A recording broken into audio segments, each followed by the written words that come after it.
मोल्या मोल्यात प्रस्थापिताचे धनादन धनादन धनादन मुर्दे पडल्याशिवाय राहणार नाही. मित्रो, बाबासाहेब आंबेडकरांनी या देशातल्या सगळ्या महाराण्याचे शस्त्रक्रिया करून टाकले.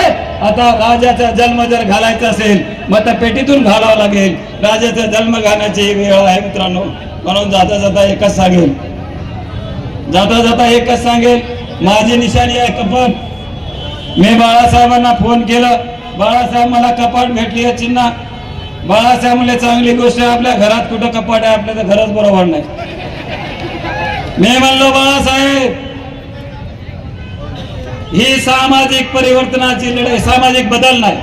सामाजिक बदल म्हणजे एखादा घराण्याचं कुडाण तुटलं त्याला कुडाण बसवायचं. जर आपली खिडकी तुटली त्याला खिळा मारायचं. हे सामाजिक बदल नाही. सामाजिक परिवर्तन म्हणजे घरापासून बुडापर्यंत उपटून टाकायचं, नवीन इमारत बांधायची. आणि त्या नवीन इमारत बांधण्यासाठी ही जी कपाट आहे ती कपाट त्या ठिकाणी ठेवणार. साहेब मात्र ही कपाट हे बंद कपाट आहे, याला या ठिकाणी चाबी नाही.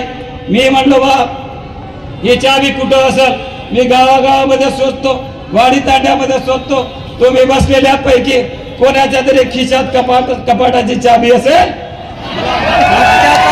सगळ्यात धंदे त्याचा बाप मोदी आहे.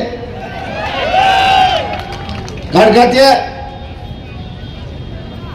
इलेक्ट्रॉनिक बॉन्ड म्हणजे मतदाराचा बॉन्ड जो आहे की ज्याचं सुप्रीम कोर्टाने प्रकरण बाहेर काढलं.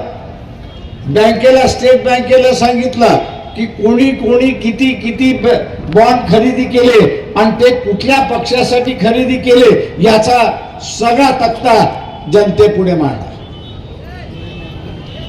सगळा तक्ता जनतेपुढे मांडला. आणि त्या तक्त्यातून काय बाहेर पडलं,